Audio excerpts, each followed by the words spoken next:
Hey guys, it's your girl Mello, and I know you all been missing me because I've been missing y'all. So today we're gonna talk about um raising a child that want to be a part of the LGBTQ community because I experienced that before because I'm a part of the community. As you must know, I'm a proud transgender, and coming up it wasn't easy being a transgender in a house full of boys. So I'm gonna tell y'all about my experience, and I'm gonna tell y'all about what I think in the today's life, how it should be. Okay, so stay tuned.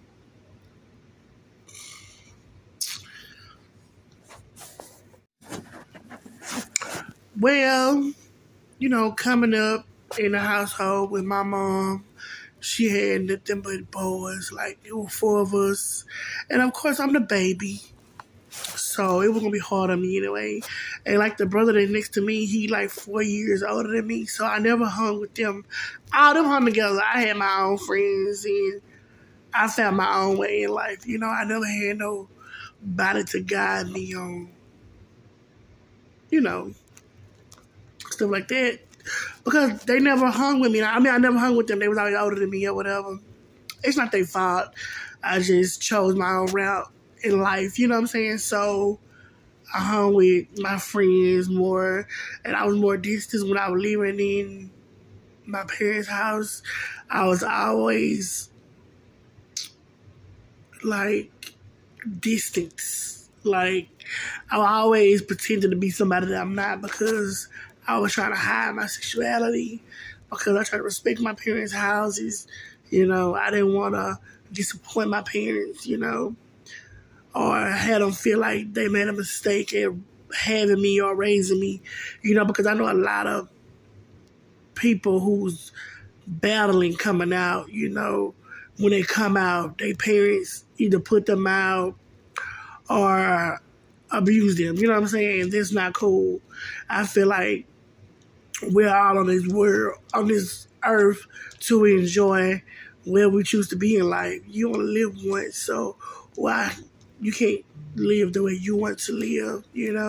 I'm not motivating people to be gay, but I'm motivating people to live their truth. You know what I'm saying? Do what's best for you. Do what you choose to do. But back to what I was saying, like I never like hung with my brothers because they was like older than me or whatever. So when I hung with my friends, it's crazy because coming up I had boyfriends, like homeboys, you know what I'm saying? But I was still feminine. You know what I'm saying? I still want to be a girl for some reason. Like for some reason, I always wanted to be a girl. In my mind, I'm a girl. You know what I'm saying? So that's what I wanted to be, but at this time I'm still hiding from my family. So I'm still hanging with boys, playing football, all the stuff boys do, you know what I'm saying? Like I was still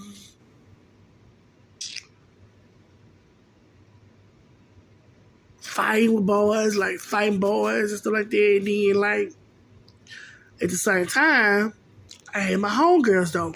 And like when I get my homegirls, like it be like they never judge me, you know what I'm saying? They never call me out about me want to be a girl and like that. They even knew, everybody knew, but they never even approached me about it or talked to me about it, you know what I'm saying? Because they respected, what I was going through, I guess, And my family said I was so mean at the time because and my family said I was so mean at the time, so they didn't want to ask me because they didn't want to have to fight me because I was so angry all the time. Because they don't understand that when you battling coming out, there's a rage in you. So, parents, let me give you the scoop. And this to help you with your child that you think is gay or battling coming out the closet.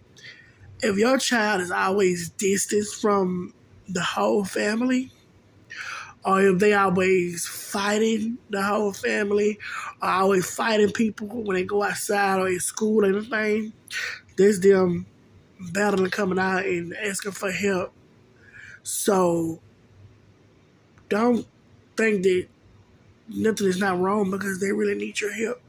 And it's hard for them to come out by themselves, So they just need your support, and don't make them feel bad because it's one thing to have to deal with what society has to think about you outside in the streets. I shouldn't have to come home and deal with the same thing what I'm dealing with outside in the streets. At some point, as a human, as your family, I should be able to rest in my home where I lay my head is supposed to be my peace. If I'm already dealing with war when I step out the door. But yeah. So back to what I was saying. I'm sorry I'm getting off track, y'all, but it's just a lot coming up that I thought about, that I experienced. But yeah, when I was coming up, I hung with my homegirls or whatever. And like when I hung with them, it was them. We fought people too, and we was bad, When I hung with the boys, we fought people, we was bad, But eventually, one day, I never told nobody this, nobody. One day I was in my mom's house, I was asleep, and I thought about, I'm going to sleep, living for everybody else, and being something that everybody else want me to be, instead of living my truth and being what I want to be. When they go to sleep peacefully at night with their lives, I'm going to sleep stressed out and angry because I'm not living my truth and living my life. So when I had laid down and thought about that, I said, eventually something got to change. You got to want more in life, You got to want to do better in life, So after that, by this time I'm in high school, in high school. I didn't come out of high school. I came out when I was 21. When I was 21, I moved out my dad's house, my parents' house. I went out my parents' house, and I went to my own house, and I wanted to be free, So I was like, I stay in my own house, so why I can't live my life how I want to live in my own house? Why I still can't dress how I want to dress in my own home, So I just wanted to be free. So I had it wrote down in a book on how I'm going to tell everybody about my sexuality. I wrote down in the book who going to do my hair. I wrote down in the book who I want to tell first, who I going to come out to first. So let me tell y'all about that.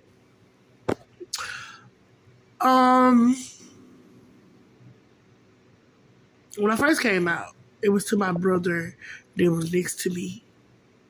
Because as I got older, me and him got closer, because I guess he felt like, oh, me and May are not close, and they're still my sibling. I'm running with the older siblings and forgetting about my little sibling, So as time passed, me and him got older. Me and him got closer. Let's say older. Me and him got closer.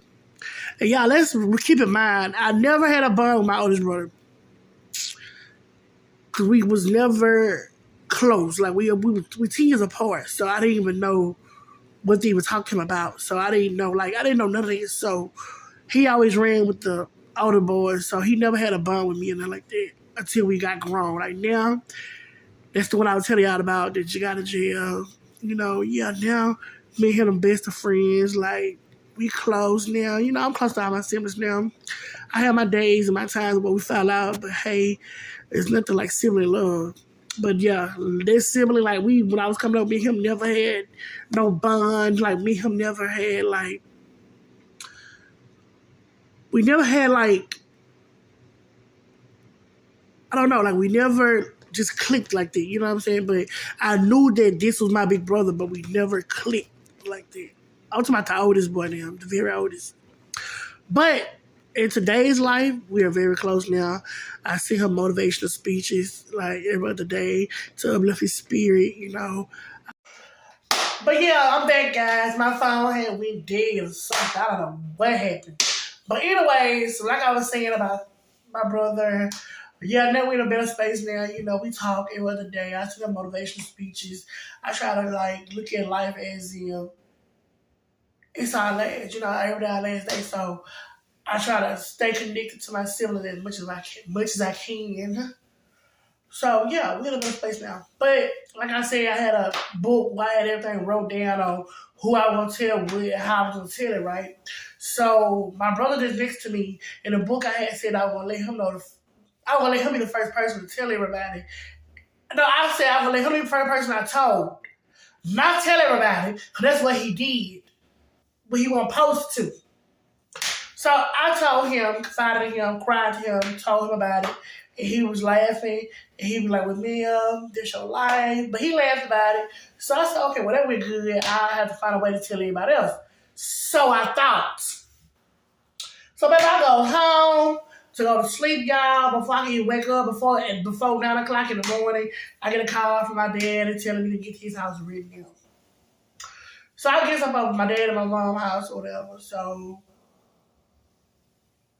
I don't know what's going on because I was just thinking, don't nobody know. I just think he just want to talk to me about something. So I don't know. So I guess I'm over there. I walk through the front door. I see my mama in the living room, y'all, dancing like she done won $1 million on a jackpot or something. Girl, sit down, Miss Mason Grace. Nah, anyway. So she was like, your dad back there.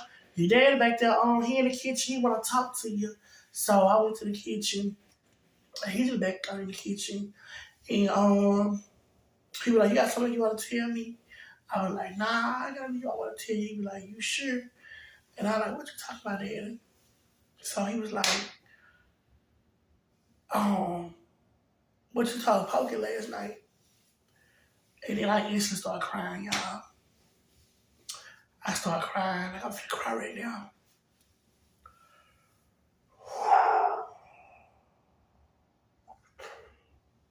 I started crying because I felt like my dad was going to hate me. I felt like I was going to lose my family. I felt like they were disappointed. I felt all type of emotions, you know. It hurted. At the moment, that's what I'm feeling before he can even say anything. Because my dad was this big stocky man. He took care of the kids. Like he was a provider. Like, you know, great dad. You know what I'm saying? He always had us playing boy stuff. So I'm thinking like he finna like hate me, like murder me or something. Like, you know, I'm thinking all type of things in my head. So you don't know what to think. You know, so at this point, I'm like, yeah. Dad, I just want to be free. And he was like, what? I say, Daddy, I'm just tired of living for everybody else. I want to live for me now. So he was like, whatever you choose to be, you be the best at it. You're a part of me. And I'm going to love you regardless. I was like, come again and say what? This is what I was saying, like, come again and say what? But he said it again, like, whatever you choose to be in life, you be the best at it. He said, because you take care of you. You have your own house. You have your own car. You don't ask nobody for nothing. So you have the right to live your life. You over 21. You do what makes you happy. And y'all, they're one of the best feelings in the world. There was like floating on gravity. That makes you feel like floating on gravity.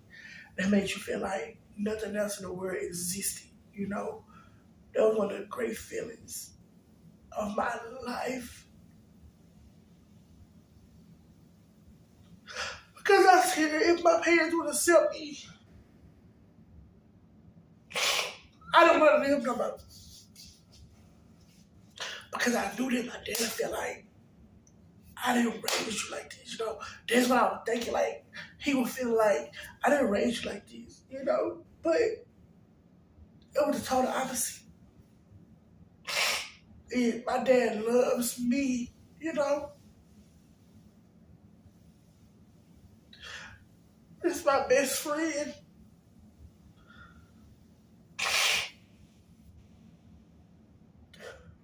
I'm sorry. And like, we got so close.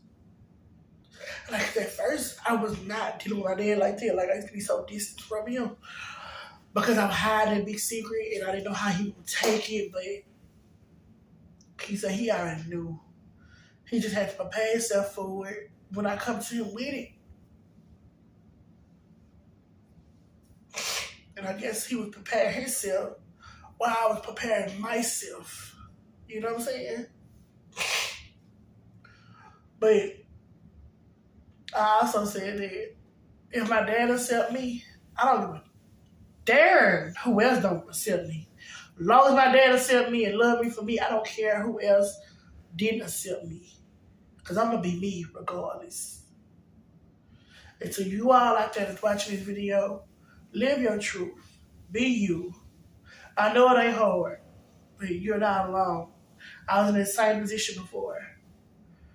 And now I'm living for me. That's all I can be is me. But after I came out, you know, they brought me closer to some of my family at first. It did it. I still had to battle some of my brothers and stuff like that. I had this one brother, and when we seen each other, we was fighting.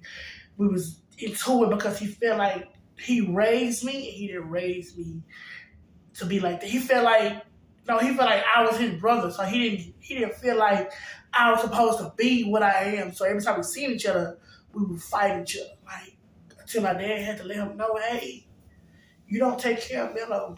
Mello take care of Mello. You can't do that. Mello don't ask you for nothing. So why you so angry? So as time passed, he got on board eventually, and then now, like, at this moment as I'm speaking over it now, I'm fine with everybody, you know, our siblings. Because at the end of the day, if you don't live your truth, who you living for? Who is for? So you gotta live for you. And only you. And nobody else. Whatever you choose to do in life, you do that. Whatever you choose to be in life, you fight to be there. Don't let nobody stop you for living for you. And I say that to say this with the closing about my opinion about gays or LGBT members staying with their parents or something like that, however I think. My opinion is, you know you're part of the community. Respect your parents' rules, or at least till you get grown enough to move out and be on your own like I did. And then you start doing what makes you happy. You start doing what you want to do in your own home. And who can't get jiggy with it, remove them out your space. Whoever can respect it, check them off your checklist. So guess what? I'm not finna drown in misery for your happiness. You have to live for you. That's for any human. And in any situation, you have to pick what's best for you in that situation for at that moment. So yeah, live your truth, babe. And I just wanted to give y'all a little, update. Y'all see all of my braces at the top. But I'll get my bottom. But they said it's supposed to be hurt. They don't hurt at all. They just feel funny because I'm not used to them. Today's the first day. But I'm just on a journey, doing what's best for me, you know. But I thank y'all for watching this video. Comment, like, subscribe. Y'all just be thankful for new beginnings. This a new year, 2024. Get your vision board wrote down and enjoy life, you know. See y'all on the next video. Bye.